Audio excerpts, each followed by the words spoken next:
해외 순방 후폭풍이 좀 계속되고 있습니다. 약간 전 국민의 어떤 청력 테스트. 아 너무 스트레스 받았어요. 계속 들어야 돼서 너무 스트레스 받았고 아 정말 됐는데 일단 두 분은 좀 어떻게 들으셨는지 궁금해요. 저는 바이든으로 들었죠. 바이든으로. 네, 바이든으로 들렸고요. 그 나중에 이제 대통령실에 그 15시간인가요? 지나서 나온 네. 해명이 참 아쉽게 느껴졌던 대목은 거기에 보면 이제 다시 들어보시라라는 그렇죠. 얘기를 이제 김은혜 홍보수석님께서 직접 하십니다. 그래서 모두가 다시 듣는 이 상황이 왔다라는 생각을 하면서 참 대통령실이 일을 이상한 방식으로 키운다라는 생각을 했고요. 저는 그게 결국에는 이 대통령실의 대응이라는 것이 물론 사고와 사건을 수습하는 그 목도 있겠지만은 결국에는 대통령이 잘 못할 수 있는 정무적인 판단을 좀 참모들이 해줘야 되거든요. 왜냐하면 대통령도 자기 일이면은 솔직히 객관적이기 쉽겠습니까? 남들이 너 욕한 거 우리가 다 들었어 이렇게 하면은 그래 내가 욕했으니까 미안합니다 이렇게 하기가 사실 쉬운 게 아니거든요. 왜냐하면 본인 일이잖아요. 본인 일이면 이제 약간은 좀 인정하고 싶지 않기도 하고 내가 언제 그랬냐라고 우기고 싶기도 하고 그런데 설령 아니라고 하는 대통령의 말을 믿는다고 할지라도 참모들은 그래도 대통령님 논란이 너무 거세기 때문에 지금 상황에서는 일단 이러이런 방식으로 수습을 하시는 게 좋을 것 같다라는 진언을 해야지 지금 상황에서 자꾸 대통령 심기보좌를 하고 있으면은 일이 계속 이렇게 꼬이는 거예요. 저 오늘도 앞에 방송 있었지만 앞에 한 40분 동안 욕설 논란과 그 이제 MBC가 잘했냐 잘못했냐라는 거에도 저 MBC 직원도 아닌데 MBC 편 엄청 들다가 왔거든요. 저는 이런 걸 보면 이 윤석열 대통령이 말하는 이 자유라는 가치는 도대체 어디로 간 것이며 네, 저도 대변님은 또 바이든으로 들으셨나요? 저는 이제 중요한 거는 내용이 아니라 아니다. 후속 대응이라고 생각을 합니다. 네. 대통령실에서 그리고 당에서 저는 첫 대응을 다들 너무 잘못했다라고 생각을 하는데 이걸 워딩을 두고 왈가왈부하고 다시 들어보라고까지 한 거는 스스로 공세에 말려들 빌미를 제공을 한 거예요. 이렇게까지 확대가 될 사안이 아니었다고 저는 생각을 하는데 행사장을 빠져나오는 과정에서 뭐 답답한 심정을 토로했다. 뭐 일부 부정확한 표현들에 대해서 유감이다. 뭐 사과를 드린다라든지 이런 식으로 했으면 금방 끝이 났을 수 있는 사안이라고 저는 보는데 그렇다면 윤석열 대통령 1차적인 책임자는 전 윤석열 대통령이라고 생각합니다. 근데 윤석열 대통령 차원에서의 유감 표명이나 사과 어떠한 이제 국민들께 심려를 끼쳐 죄송하다라는 얘기가 이런 반구 없는 상황에서 그렇다면 야당인 입장에서 이것을 우리가 눈 감아줘야 되느냐라는 것도 있는 것이고요.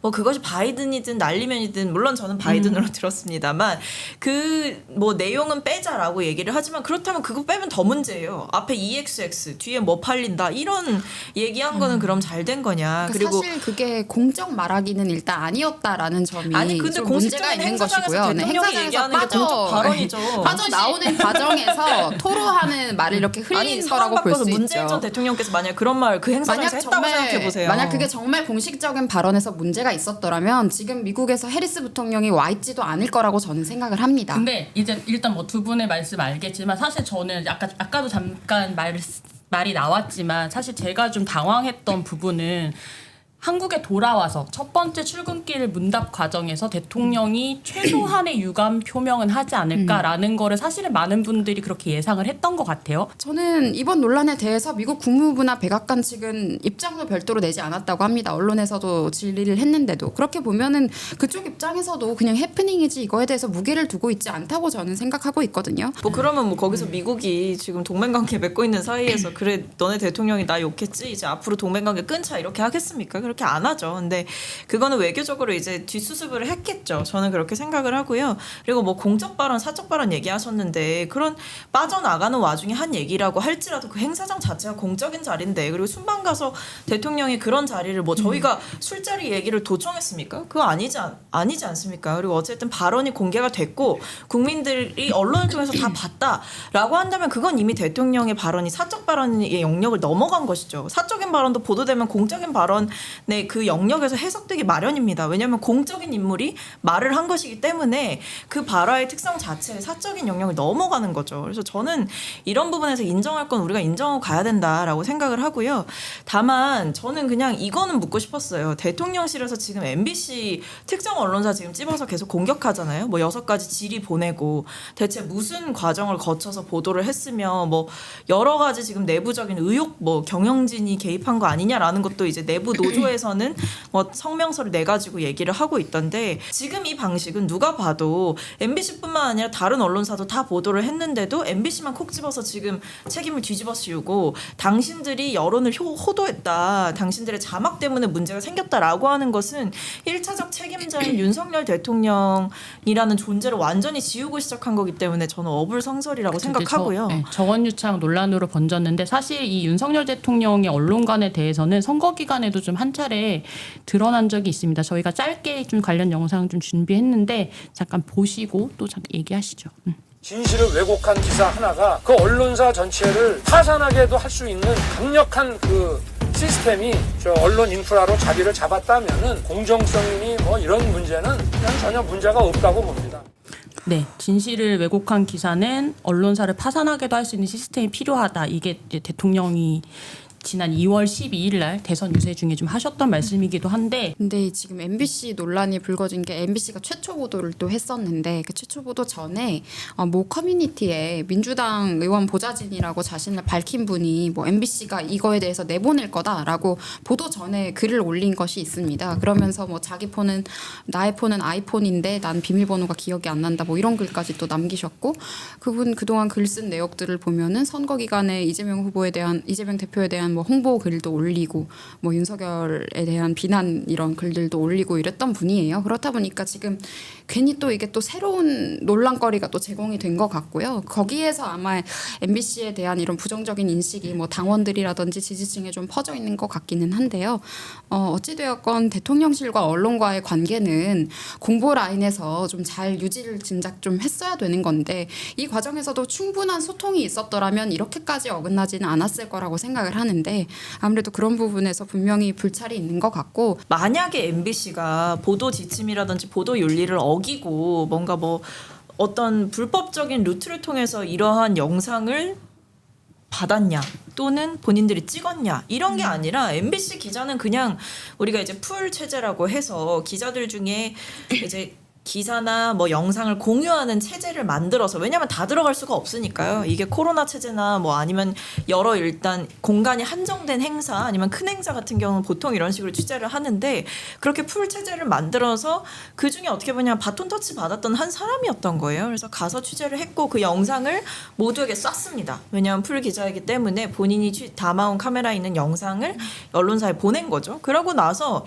말씀하신 대로 대통령실에 뭐 저도 그런 비서관실이 있는지는 몰랐는데 대외협력실이 있더라고요. 대외협력실의 직원. 이제 춘추관 역할을 하고 근데 있는 저희는 왜냐면 없었던 저희는 그냥 춘추관 그리고 홍보기획비서관 뭐 이런 식으로 이제 나눠져 있었기 때문에 이 대외협력이라는 것이 구체적으로 어떤 일을 하는 것인지는 솔직히 잘 모르겠어요. 근데 대외협력실이 이제 거기 현장에 있다가 영상을 확인해보자 해서 다들 웅성웅성하고 영상 기자들에서 그치는 것이 아니라 이런 일이 있다라는 것을 이제 다 각사에 보고가 된 거죠. 그러고 나서 보도 자제를 요청을 했습니다. 이게 저는 제가 봤을 때 대통령실의 1차 대응이에요. 보도 자제 요청. 이 대외협력실 발로 나온 거. 그럼 일단 거기서 이미 불리한 스탠스를 갖고 들어간 거예요. 대통령실이. 그다음에 그 이후의 과정을 보면 홍보수석이 브리핑 뭐 입장 발표를 하기까지 열몇 시간이 있었어요. 근데 그 사이에 뭘 했냐 보면 대통령실도 뭐 제가 정확히 아는 건 아니겠지만 뭐 각 전문가들한테 소리를 보내서 뭐 여러 가지를 분석을 했다라는 거잖아요.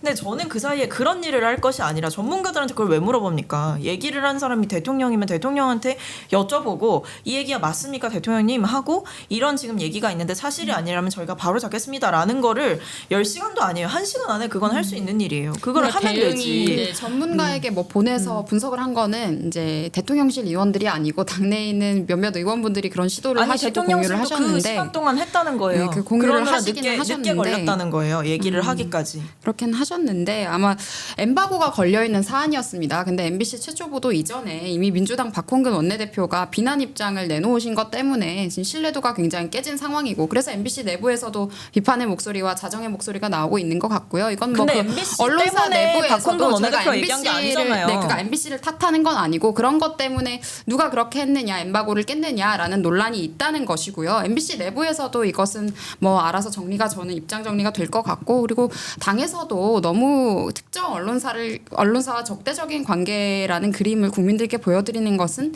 좋지는 않아 보인다는 아니 생각입니다. 저는 하나는 바로 잡아야겠는 게 박홍근 원내대표와 MBC와의 지금 뭐 정원유착을 얘기하는 것은 국민의힘의 지나치게 정치적인 저는 입장이고요. 정원유착이라고 하는 게 아니고요. 최초 보도 이전에 이미 입장이 나오신 것 자체가 저는 문제가 있는 상황이라고 아니 그게 생각합니다. 왜 문제가 있습니까? 최초보도 이전에 이미 SNS 다 돌고 있었어요. 그 SNS에 처음으로 올린 분이 아니 본인이 그 민주당 보좌진이라고 하셨잖아요. 그 보좌진의 글을 보고 그 글을 보고 그러면 얘기를 한 확인이 것이 되지 않은 아니라 보도로 확인이 되지 않은 내용을 그러면은 가장 큰 당에 있는 원내대표께서 말씀을 하십니까? 아니 저는 차라리 그렇게 얘기했으면 좋겠어요. 공격을 하실 거면. 왜냐하면 지금 얘기하는 게 민주당 보좌진이 그런 글을 썼기 때문에 박홍근 원내대표가 마치 그 글을 보고 나서 얘기한 것처럼 말씀하시는데 그게 아니지 않습니까? 그런 사실관계 그러니까 뭘 증거 보고 어떤 것도 얘기했느냐는 없어요. 중요한 게 아니고요. 최초 보도가 되기도 전에 그런 입장이 먼저 나온 것 자체가 상황이 정상적이지는 않아 보인다는 뜻입니다.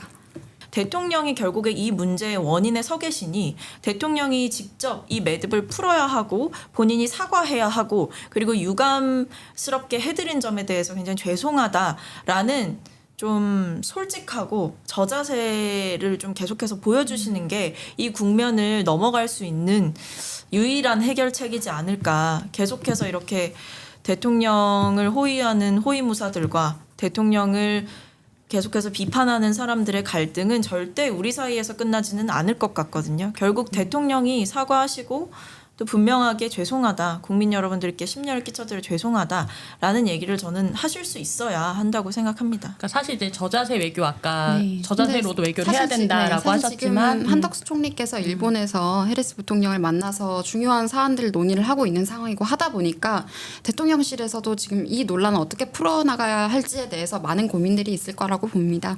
저는 책임 있는 태도로 국민들께 이야기 한 번은 드리는 것이 괜찮을 것 같습니다. 그렇죠. 그러니까 외교를 저자세로 할 수 있으면 국민들한테도 사실은 저자세로 좀 나오실 수도 있다라고 저는 결단하실 수 있다고 생각합니다. 늘 저희가 약간 평화적이고 뭔가 순한 맛의 이야기들을 좀 주로 나눴다면 오늘 뭐 의견 차이들이 좀 약간 부딪히면서 좀 재밌었던 지점도 있었는데 저희 궁금이 여러분들도 그러셨을 거라고 좀 생각이 되고요. 저희 늘 마지막으로 하는 거 한번 하고 네, 손흥민이 골을 넣었다는 기쁜 소식이 전해지고 와, 있습니다. 손흥민 네. 드디어 한 골 넣으셨군요. 전반인데 아, 네, 넣으셨네요. 지금 방금 네. 손흥민이 골을 넣었다는 네. 얘기가 들리네요. 그렇게 네, 하면 저희 그럼- 이제 마무리하고 네, 저희는 그만 물러가겠습니다. 해주시죠. 시작을 선창을 해주시면 됩니다. 늘 하셨듯이. 정치의 글의 구독 좋아요. 알림 설정. 네, 다음 주에 또 만나요. 안녕.